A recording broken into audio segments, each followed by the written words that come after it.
One of the coolest things about our product is that, yes, it's a health intervention because it does have a dramatic impact on health, but it's something that people just want. And so it's not a hard sell because people do dream of having a clean floor, just have never been able to afford it. Earth Enable came out of a class at Stanford called Design for Extreme Affordability. We were partnered with an organization here in Rwanda called the Mass Design Group, and they gave us the challenge to find a way to make homes healthier. When we got to Rwanda, we were looking at everything from kitchen gardens to natural ventilation techniques to water filters. Part of the concept of the class is to start wide and then narrow, then go wide and then narrow. The most important part of the process was spending time with people in their homes, really trying to understand why. With something that came up so often was the fact that they didn't feel like they could keep their homes clean. And it just became so clear that the dirt floor was causing many different issues all the time and just creating a very unsanitary living environment. When we would ask them also, why don't you upgrade your floor? And of course, it's just way too expensive. Concrete, $300 for a tiny home. That would take about a year of savings when you're talking about a population that makes about $2 a day. And so you have 90% of the population now living and sleeping on dirt. There's actually been a study that shows that replacing a dirt floor with a clean floor reduces diarrhea by 49% and parasitic infections by 78%. So we knew the health impacts are there.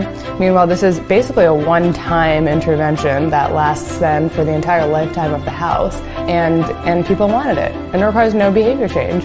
So to us, this is a home run if we can figure out a cheaper floor. So we went back to Stanford and then started prototyping and testing and researching and brainstorming and had a whole range of terrible ideas, including these elevated plastic tiles. And one of the tenets of the class is to fail early and fail often. So this wasn't a bad thing, but at that point we were getting kind of nervous. And then we were just Googling alternative flooring again and then came across an earthen floor that was done in California. The reason that they do it in America is because this kind of floor is much more environmentally sustainable than concrete. There's this lake at Stanford, a dried out lake that had some clay content, so I just went and started playing in the mud. Turns out it's super easy. It's sand and it's clay. You kind of smear it around, you trowel it. We got it to be really smooth. And then once you put on the linseed oil, the floor became waterproof, like dirt became waterproof. It was amazing. But the problem was that we could not find linseed oil in Rwanda. So that's when Rick comes in. So Rick is my co-founder. He was a biochemistry PhD candidate, and we asked him, can you try to create a cheaper oil that's made from locally available oils? And so he potted around in the lab and figured it out. That became our project. We didn't actually invent anything. It was largely taking an existing technology and a proven technique and bringing that to Rwanda.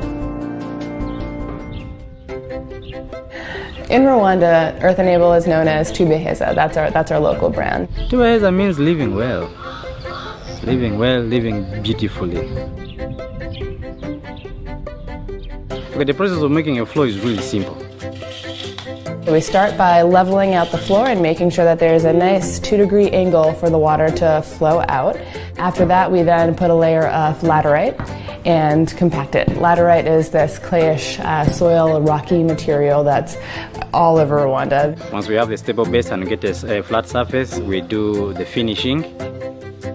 On top of that, we let it dry for maybe a week or so. Then we varnish on top and the floor is done. Someone can move in after a week. And it continues to cure over years. So floors that we've been back to that are a couple years old are really hard and really strong. Like you can't scratch it with a key. Well, I actually used my car key to try to scratch so many floors that it started arrow-headed and then my car key didn't even work anymore.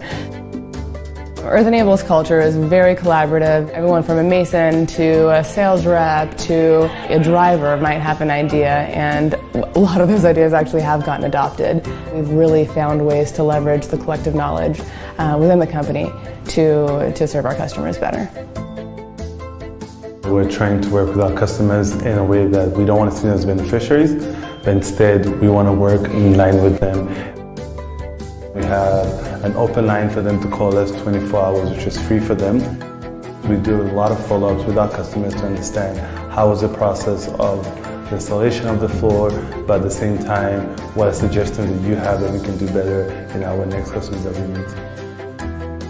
Ibintu tukagabanya ntibikomeze kuba kurirana mu nzu nk'uko byabyigana iki byose ni I definitely get the chills when it comes to seeing the changes in these families. After you're done with their floor, you come back and visit them and you see how happy they are and how excited they are to have someone come back and see how they're doing.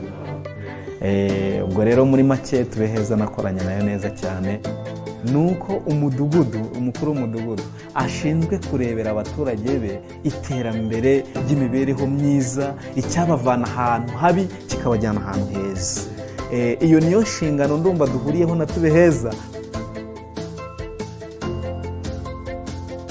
So there are billions of people who live and sleep on dirt floors all over the world. We think the solution can be scaled globally. We see no reason why everybody in the world can't live and sleep on a clean floor.